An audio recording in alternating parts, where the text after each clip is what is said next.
loo may wax ci mbirum ki nga xam moom mooy waaw ñu doon mbokk bi Demba Thioune maa ngi lay ziar. waaw ça va. maa ngi sant yàlla bu baax a baax añ nga ba pare. waaw. bisimilah Demba Thioune yaa ngi en direct ci Feeling Dakar TV. d'abord mbirum Lat Diop avant ñëw ci Pape Malick Ndour parce que d'après beaucoup de sources dañ di kat parquet moom moo dugaloon recours foofu ca Cour suprême waaye Cour suprême daf ko daal di gàntal loolu moo tax ñu mën a loolu bokk na ci li ñu sukkandiku pour mën a bàyyi ki nga xamante ni moom mooy Lat Diop l'ancien maire de la ville de Guédiawaye boobu ban appréciation nga ci def. waaw dara dafay am contrevent nga nekk. ah ok kon déggoo mu baax xaaral. déedéet. yaa ngi may dégg. waaw. waaw dama ni su dee yaa ngi may dégg bu baax ma posé question bi encore. allez-y waay. d'après beaucoup de sources dañ ni le parquet ñoom ñoo defoon recours concernant moo defoon recours foofu ca Cour suprême pour ñu xoolaat li nga xamante ne moom mooy mbirum Lat Diop waaye Cour suprême moom moo gàntal bi le recours loolu bokk na ci li ñu tax ñu bàyyi ki nga xamante ne moom mooy Lat Diop ancien maire de la ville de Guédiawaye loo ci jàng Thioune. waaw loolu je pense que ñi nga xamante ne ñoom ñu ngi suivre affaire boobu noonu war nañ xam ne décision bu légal la boo xamante ne bokk na ci décision yi mënoon am parce que le jeudi 12 août 2025 ci la ki nga xamante ni moom mooy le juge de la chambre d'accusation financière ci la rendre ordonnance décision comme quoi dafay jox Lat Diop liberté provisoire.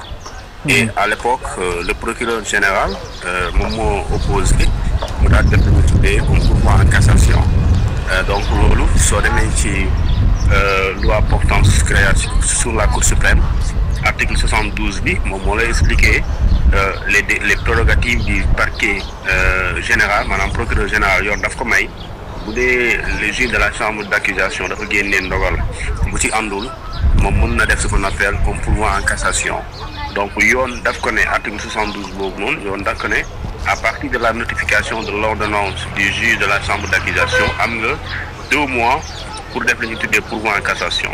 Donc 2 mois yooyu c'était août 2025 donc août ba léegi ëpp na 2 mois donc la Cour suprême donc dafay def la ñu tuddee moom tamit dafay rendre un arrêt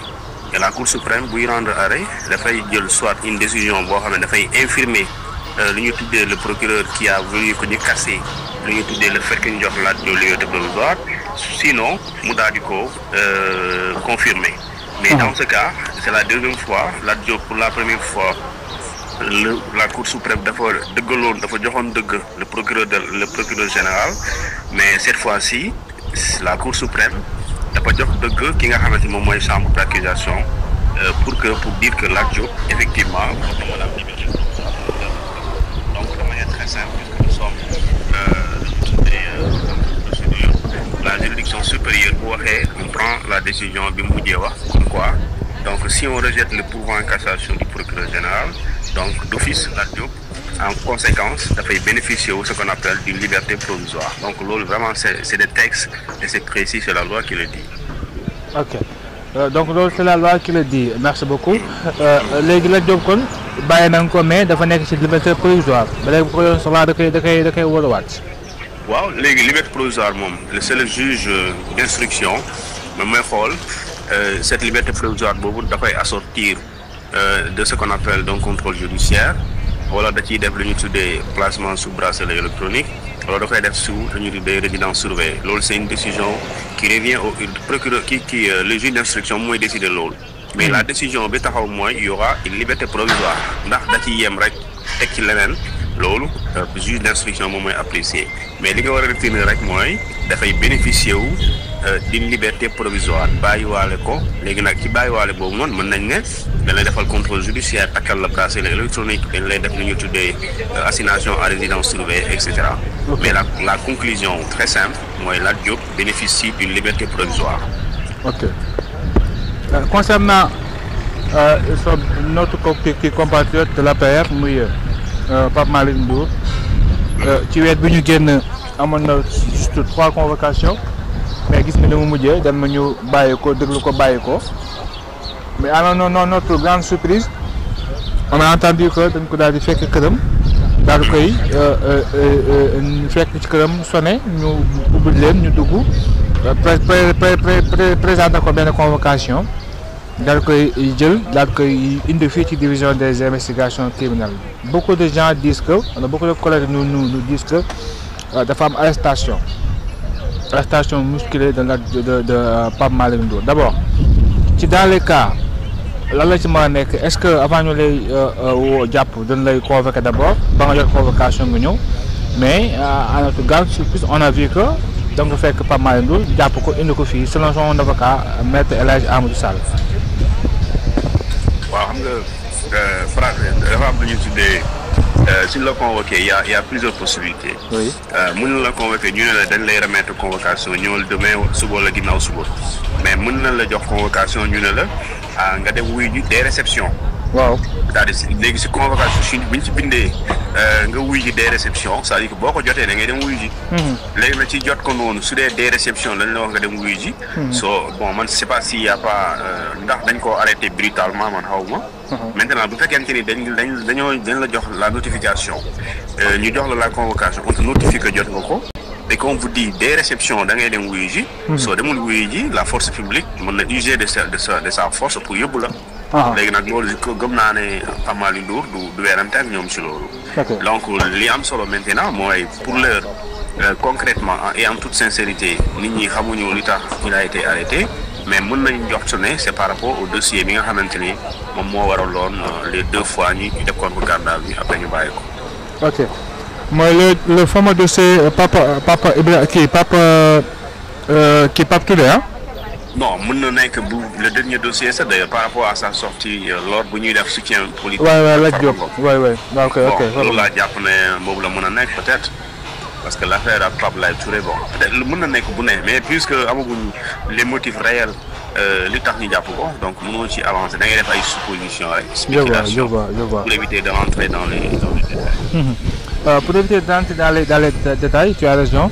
mais Pape Abdoulaye Touré on l'a vu semaine bi muy réclamer le fait que moom plainte mi def daal bu ñëwee ci yoon duñ ko amal fulla quoi duñ ko amal fayda dañ koy bàyyi ci biir est-ce que tamit jàpp ni loolu moo tax tey ñu réactiver waat beneen dossier ci Pape Malick Ndour wala. donc je pense pas parce que bu fekkente ni moom dafay naqarlu le fait que dossier yi mu yóbbu plainte bi yëpp amul suite. oui boobu feneen plainte yooyu mën nañu wax exceptionnellement bii mu ngi def exception parce que ci bii nii woo déposé nañu déglu ko mu def lu ñu tuddee la confirmation de sa plainte. ñu def déposition donc ki nga xamante ne moom la tuumaal il a été auditionné puis libéré d'autres également sont en train de l'être. donc la procédure day continuer son cours. léegi nag bu fekkente ni moom dafa déposé ay plaintes yu dul jeex contre X contre ay nit en réalité li war a am mooy dañ ko war a instruire parce que yoon moom moo ne kenn fajal sa bopp boo amee lu la naqari demal ci kanam yoon fajal la ko donc boo amee lu la naqari boo indee sa naqar boobu noonu yoon moo war a taxaw pour xam exactement loolu nekk sa naqar kan moo la ko teg bu dee dañ laa tooñ ñu fajal la sa tooñ bu dee dañ laa merloo ñu fajal la sa mer maintenant ëpp na ñu indil la plainte ñu ko ñoo ko faj après muy mat ay at avec le moment ki nga xamante ne moom il y a un sentiment d'injustice et je pense que l'objectif de la justice c'est de faire de sorte que képp koo xamante ni dañoo jàpp dañ koo tooñ wala koo xam ne dañ koo def lu jaarul yoon taxawu ko fajal ko meram bi nga xamante ni société bi nit ñi dinañ dund ci société boo xamante ni ñëppay ku ne di nga respecté ak sa morom. bien sûr amee kenn du tooñ kenn. maintenant je pense que gis naa plainte mi ñu déposé gis naa commentaire bu mu ci def mais moi j'invite la justice mu gën a xool plainte yooyu nga xamante moom la déposé pour ñu xam exactement loolu mooy lan parce que code de procédure pénale moom moo ko wax daf ne bépp nit boo xamante ne bépp nit doppi doomi aadama boo xam ne boo jàppee ne dañu laa tooñ mën nga def plainte nga déposer ko ci parquet de la république nga déposer ko ci commissariat de police wala ci gendarmerie brigade de gendarmerie pour ñu xoolal la ko donc kon bu ñu ko déposer la suite logique c'est ñu woo ko laaj ko woo également ki nga xamante ne moom la accusé en un mois 3 fois convocation chaque fois mu demee ñu bàyyi ko mu ñibbi cette fois-ci moom à l'approche des manifestations politiques le 8 bi y a 2 manifestations ñaxtu nationale ak Terra-Midi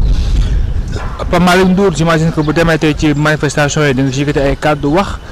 ñu bëri jàpp ni dañ ko bëgg a tere mu bañ a wax par rapport ak moom discours bi ñu bëgg a def foofu ci diwaanu fi nga xamante ne moom mooy ca Sacré-Cœur ndax mbir mi du wax raxul un peu politique wala.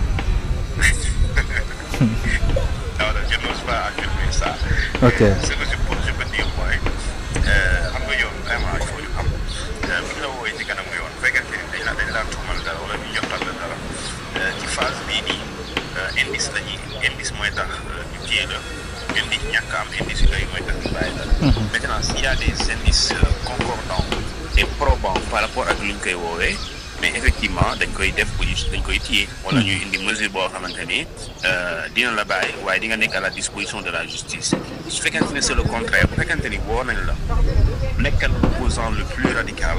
le plus fort contre un régime bu fekkente ni yow amuñu dara luñ la war a retenir contre yow même bu ñu waroon def rencontre suba adduna bi yëpp ñu war ci teew kenn amul droit pour téye la léegi nag bu ñu la téye dans ce cas bu fekkente ni loolu la loolu moom dafay nekk un scandale dafay nekk vraiment une mesure scandaleuse pour ne pas dire un terrain scandale. Un terrain scandale. Donc je n'ose pas le dire. et gëm naa ne dañ ko woo par rapport à un sujet boo xamante ne bu dee indi na question yoo xamante ne moom la ñuy xaar alors koy bàyyi bu fekkente ne amul aussi dañ koy téye maintenant par coïncidence wax nga ko. dans 3 jours am na meeting bu ñuy waaj am na ñaxtu bu ñuy waaj léegi nag politique moom les événements bu ñuy coïncider ak yenn faits yi ñoom dañ ciy def ko dañ ciy def qualification dañ ciy def corrélation. pour méngale ko ak lii moo tax lii ak léegi nag loolu pas forcément mën na bañ a doon li nga xamante ne justice loolu la ci dugg. ok on va voir en tout cas mi ngi ci biir selon ses collaborateurs yi fi teew actuellement nag son avocat ñëwagul mi ngi toog di xaar Pape Malick Ndour ndax tey jàpp nga ne dina mën a génn suite ak bu dee loolu la nga koy toppee muy kàddu yi waxoon ci meetingu Farba Ngom bi wala jàppoon ne mën na ci ñibbi. man xam nga man ci question Pape Malick Ndour bi ak question bu man ak ku mën a concerné. ci fait bi. keneen bu ko waxoon tamit j'aurais la même position. te ñu ko waxoon aussi j'ai toujours eu la même position. bien sûr mooy dafa am lu ñuy tuddee article 73. article 73 ba 100.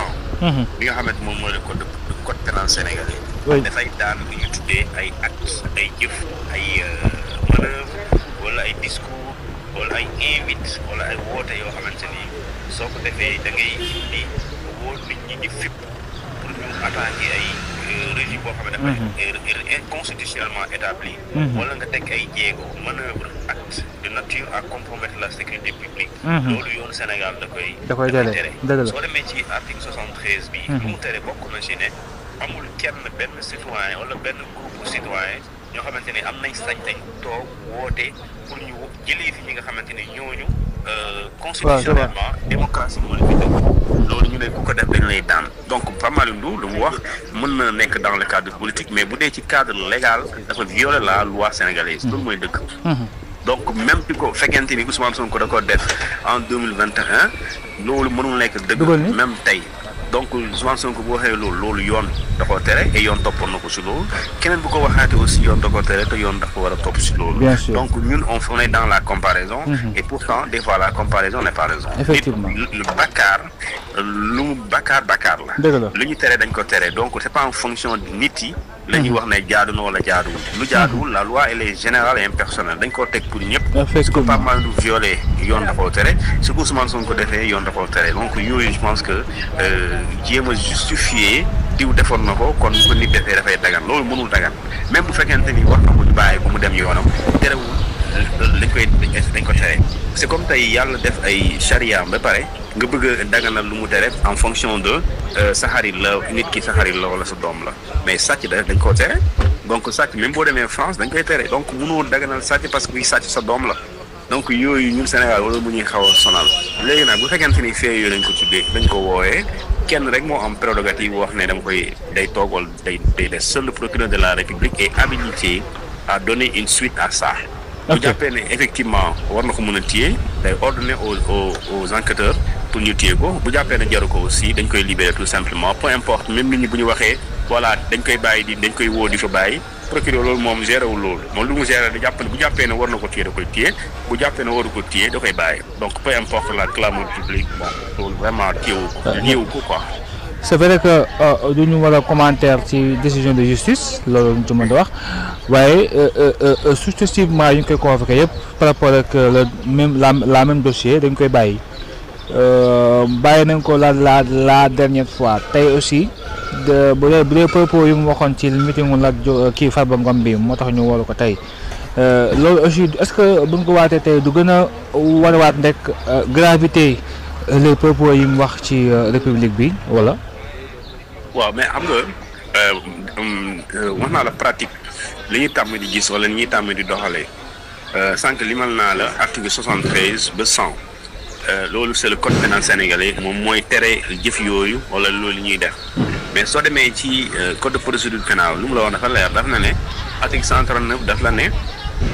ñi nga xamante ni ñoom la ñuy topp te li ñu leen di toppee yoon tere ko jaaree ko ci article yoo xamante ni dafa tàmbale 56 ba 100 ñooñu bu procureur waxee ne nañ leen def mandat de dépôt bi dafay automatique dafay am donc jàppal na kon article 73 bi mu ngi diggante 56 ba 100 n'est-ce pas donc yooyu da koy yóbbaale léegi nag foofu procureur moom mooy xool si bu jàppee ni y a opportunité ñu poursuivre Pape Malick Ndour alors dafay def un réquisitoire introductif c'est-à-dire que mu demander à ce que ñu inculper ko ba pare su jàppee nañ ko yóbbu instruction mu yóbbu fa instruction et souvent le juge d'instruction bu ñuy jox dossier bi dafay am obligation mu envoyer ko en prison parce que il a les mains liées c'est ça la loi. Maintenant loolu je pense que ça c'est trop contraignant ñaanaluma ko mu yegg ci loolu parce que su fa yeggee le mandat de dépôt il sera inévitable. parce que la loi dafay jox obligation le juge d'instruction d'envoyer nit ñi en prison bu fekkee dañ laa tudd ci article 56 ba 100 alors que lépp luy woote fippu yooyu ma expliqué la mu ngi diggante 73 ba 100. ok du code pénal sénégalais. je vois Demba Thioune merci beaucoup ça a été un plaisir ñu gën ñu édifier bu baax a baax li xew. merci beaucoup jërëjëf waaw merci beaucoup aco mu nekkoon la réaction de Demba Thioune chroniqueur judiciaire je vous rappelle que mën ngeen ñu woo ci 77 846 14 63 moom mooy le numéro bi ngay mën a wootee ñu mën ko daal di waxtaane ci live bi en direct fii ci Feeling Dakar la première chaîne politique et people bu Sénégal quand c'est important c'est avec Feeling Dakar TV donc ñu nekk ci di gunge ba léegi rek jëm ci la convocation de ki nga xamante ni daal moom mooy Pape Malick Ndour une convocation musculée fekk ko ci këram daal koy daal di